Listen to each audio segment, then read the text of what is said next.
International media. Today I will update you on the current situation in Ukraine's fight to defend itself from Russia's unprovoked and unjustified military aggression against our country and its people. What is happening now in Ukraine is a true people's war. As you already know, at 4 a.m. on February 24th, the armed forces of the Russian Federation attacked Ukraine with all their might and from all directions. They made it under direct order of the President of Russia, Vladimir Putin. In his video address, he unloaded a number of false claims, including bizarre accusations of Ukraine in committing an alleged genocide which have zero factual evidence. He also called for a demilitarization and denazification of Ukraine, which shows that he exists in a completely parallel reality. Today, Ukraine has already addressed the International Court of Justice in The Hague to hold Russia accountable for manipulating the very notion of genocide in an attempt to justify its military aggression. The notion of genocide is one of the sacred elements of the post-Second World War international order. Manipulating it is unacceptable.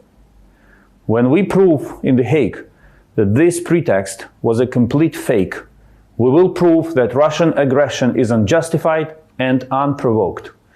I am sure that this day will come after we stop Putin.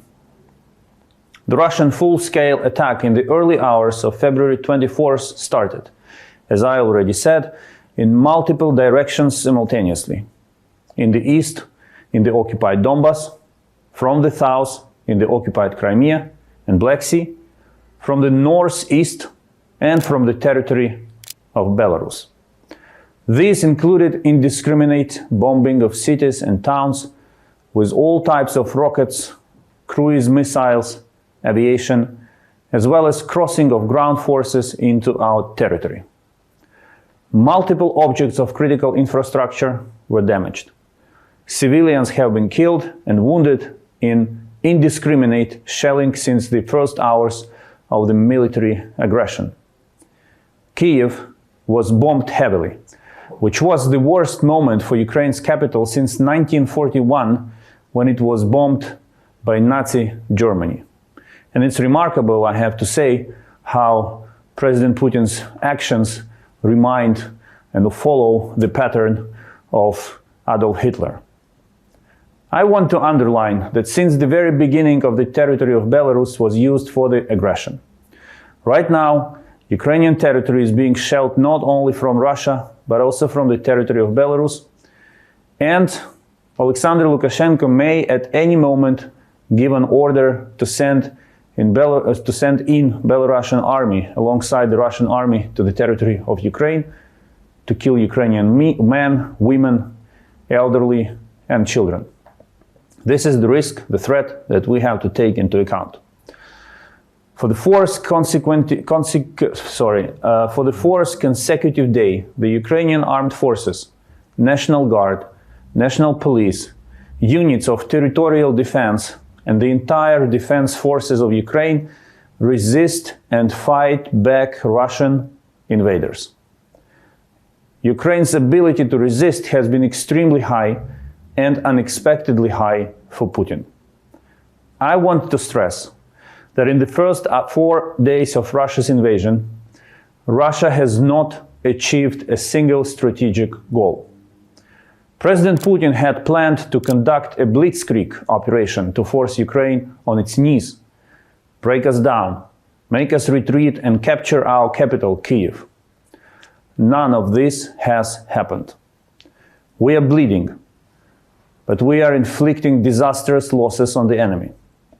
According to the newest data by Ukraine's Ministry of Defense, the overall Russian losses in these 3.5 days are approximately at the following numbers. Ukraine downed 46 Russian war aircrafts, 26 helicopters.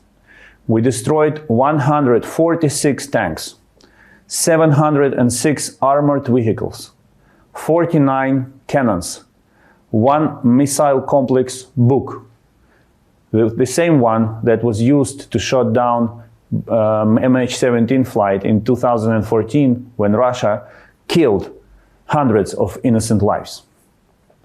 We also destroyed 30 vehicles, 60 cisterns, 2 drones and 2 boats. Russian losses of troops are at roughly 4,300 killed in action and wounded in action. Hundreds of Russian soldiers became prisoners of war. This data is preliminary because battles are ongoing and the exact numbers fluctuate. At this moment, heavy fighting continues. The enemy was able to move forward in the south of Ukraine, in the northeast and in the north, including in the Chernobyl exclusion zone. Movements of Russian heavy armored vehicles there have disturbed the radioactive soil, which has already led to an increase of radiation levels.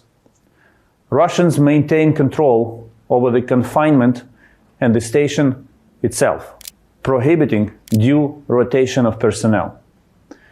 This is a clear violation of international nuclear safety rules. But even with these local advances and with such catastrophic losses, Putin, as I already mentioned, has not been able to achieve a single strategic goal. No major city is captured by the Russians. Despite numerous attempts of shelling, bombing, and ground offensive on the capital city of Kiev, the enemy has not been able to take any control. Ukraine's defense forces fought back all of the attacks on cities. Some heavy fighting took place in Kiev in recent days, but in all cases, the groups trying to invade the city were destroyed. Now, I want to draw your attention to Russia's war crimes committed in the process of the invasion. On February 25th, Russian army shelled with imprecise Grad missiles an orphanage in Vorzel, Kiev region. 50 kids were inside at the moment of the attack. On the same day, Russian artillery and even heavier Uragan hit a kindergarten in Ochtyrka, Sumy region. At least 5 people died and 15 were heavily injured, all civilians, including children. One more child succumbed to his wounds later in the hospital.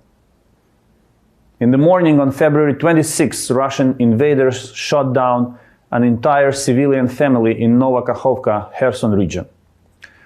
56-year-old Anna and Oleg Fedько, Irina Fedьko, and 2 grandchildren.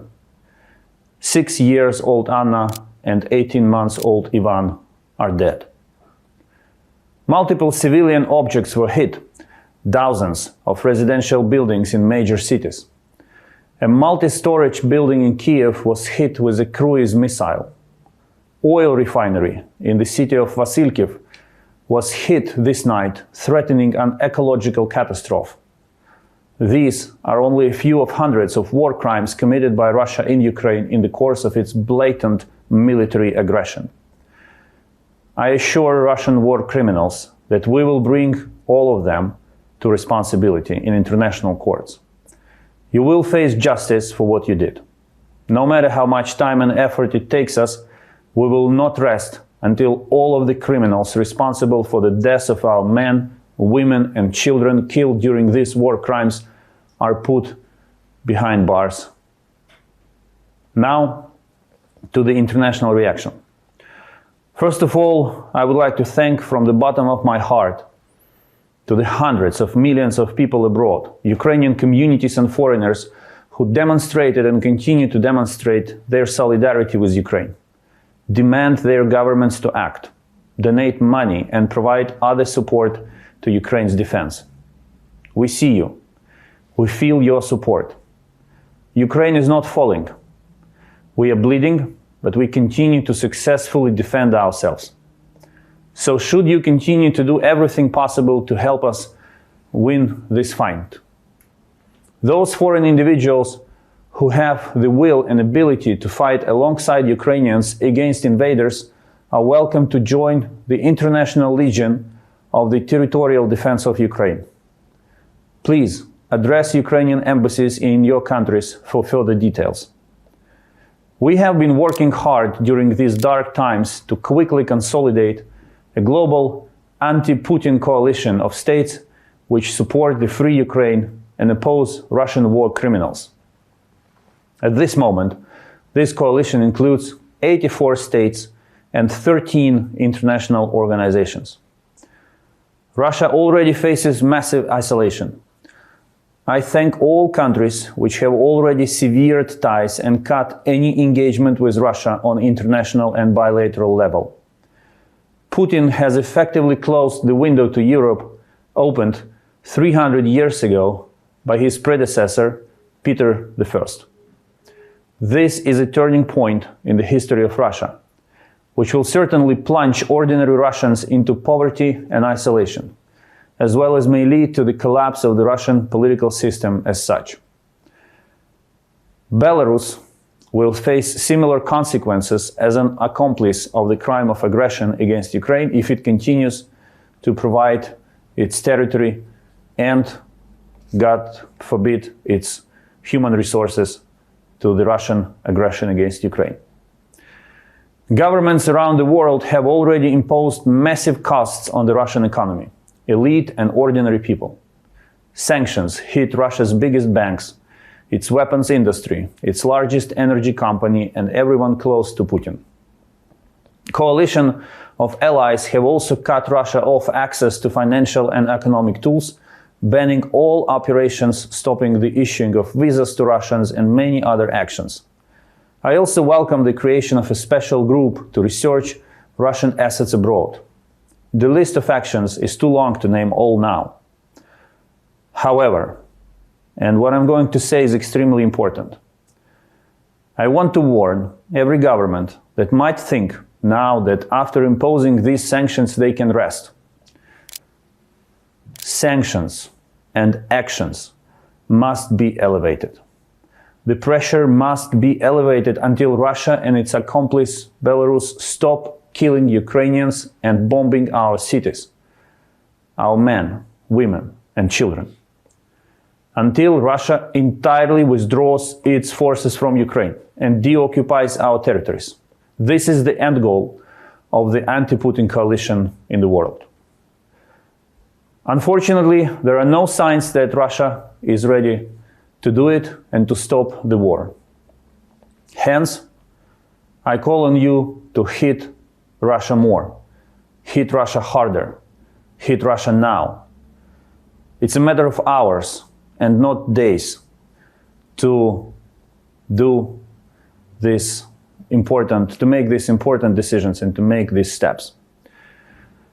We, Ukrainians, do it on the front line, sacrificing our lives. And we have only one request to you: back us up.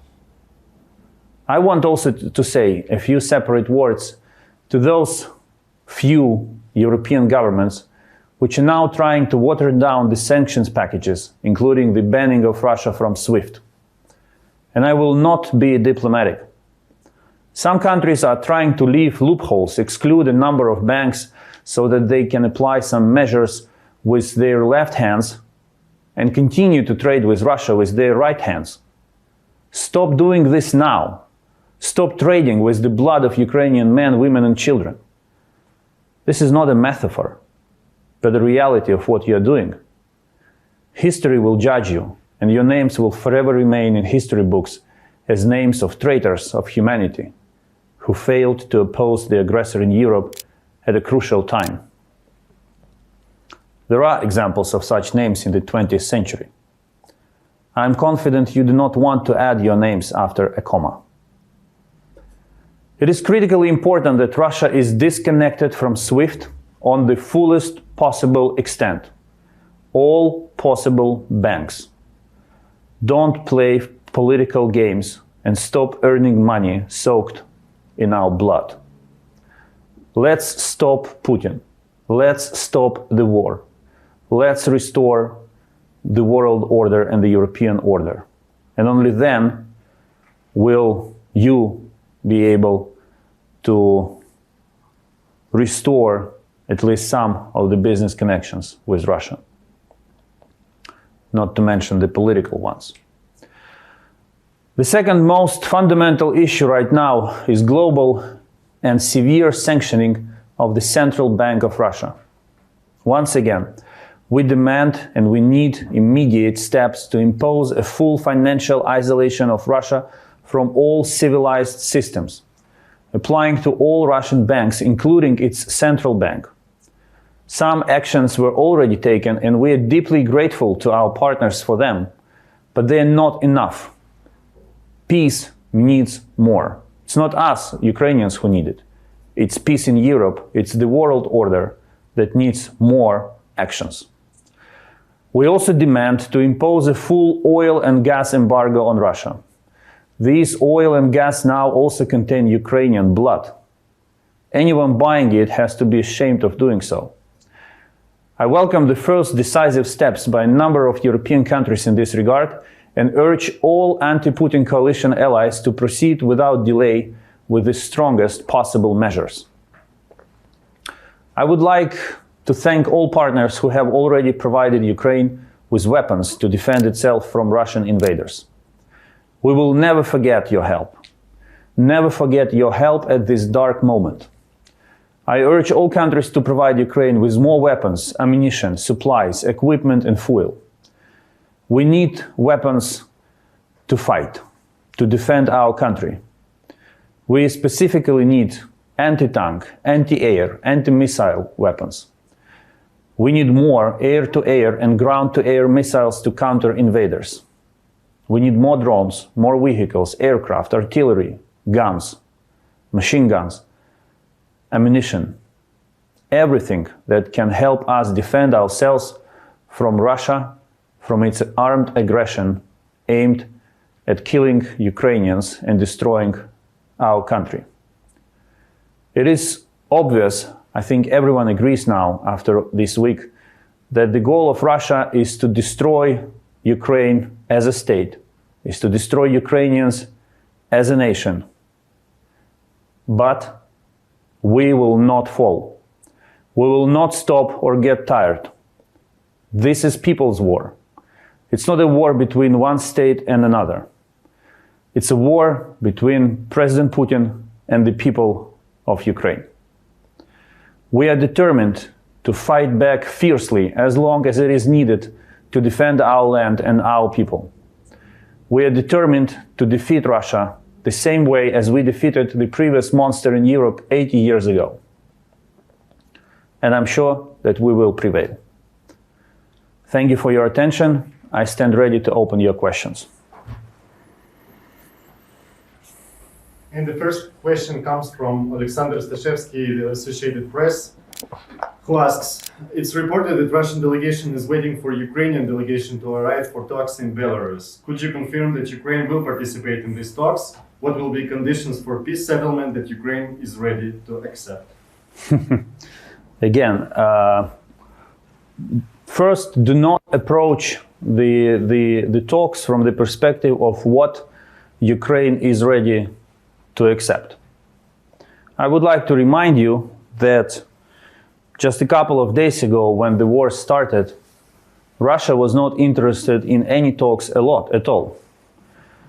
After they suffered losses and realized that their plan doesn't go as it was actually planned and designed, and the Blitzkrieg failed, Russia started speaking with the language of ultimatums, saying that they are ready to talk with Ukraine with preconditions that have to be met before talks begin.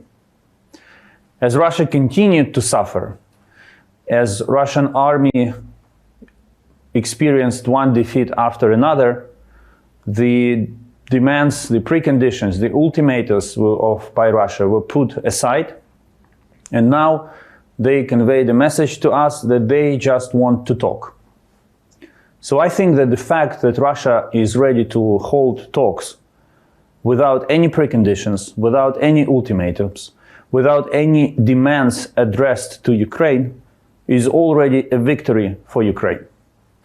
Second, we, of course, as I said, we appreciate all the support that we received recently from friends from all across the globe. But it's us who are fighting. It's our people who are dying. It's our houses that are being destroyed. Today, we were as close as ever to the entry of Belarusian armed forces into the war. And this is why President Zelensky and President Lukashenko spoke today, because we have to defend our northern flank and we have to minimize the threats coming from there. So we agreed to send a delegation to the location, to the venue on the Ukrainian-Belarusian border. We will not go to Homel, the city in Belarus that serves as a military base for Russia. We will meet on the border, and we go there to listen to what Russia wants to say. We are going there without any previous talks, without preliminary agreement on what the outcome of these talks can be. We are going there to listen, and we are going there to say what we think of this war and Russia's actions. So, between now and the moment that the talks are wrapped up, President Lukashenko assured President Zelensky that no Belarusian military force will be used against Ukraine. And this is already an achievement, and we can only hope that Alexander Lukashenko will stick to his word. Between now and the moment when these talks wrap up, we will continue to fiercely defend our country, to defeat Russian forces if they try to continue their offensive operations. We will continue to defeat them in the territories that they have taken under their control. We will not stop until we defend our country entirely. So there is nothing bad in talking as such, and if the outcome of these talks will be peace and the end of war, that should be welcomed. But we will not, again, and I want to make it very clear, we will not surrender, we will not capitulate, we will not give up a single inch of our territory. This is not the goal of our fight. Frederick Best says, Swiss magazine Schweizer Soldat, President Zelensky has announced, friends of Ukraine who want to join the defense, come, we will give you a weapon. And the question is, does the president invite foreigners to serve in the Ukrainian army? If yes, how do you implement these measures? Do they receive a special visa? President Zelensky issued a special decree on the formation of the International Legion as part of the territorial defense of Ukraine. I want you to understand what territorial defense is. Territorial defense is a special branch of the armed forces of Ukraine. It consists of people living in their villages and houses and towns, people who are ready to pick up arms to defend Ukraine. There are dozens, hundreds of examples when local residents are fighting the invaders by all means available to them. And this is again why what is happening is people's war. So, as a next step, in the last 3 days, virtually since the very beginning of the Russian aggression, we started to receive many hundreds of requests from foreigners, including from Ukrainian diaspora, who were willing to come to Ukraine and help us defend our land. Some want to do so because they love Ukraine, because they want to defend it. Some understand that Putin attacked not only Ukraine, but the European security and the global order, the world order as such, and they want to stand up to defend it. Some have unsettled accounts with Russia, and they want to fight specifically Russia, without any regard to specific Ukrainian interests. But all of these people, they now have a legal right and a legal framework to join our forces and to fight under the chain of command of the Ukrainian army.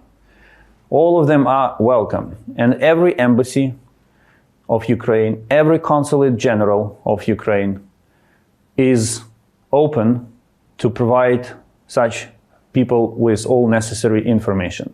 Their access to Ukraine will be facilitated to the extent possible, to the maximum extent possible. The only big logistical problem that we have is, of course, because of the fact that Russia conducts airstrikes.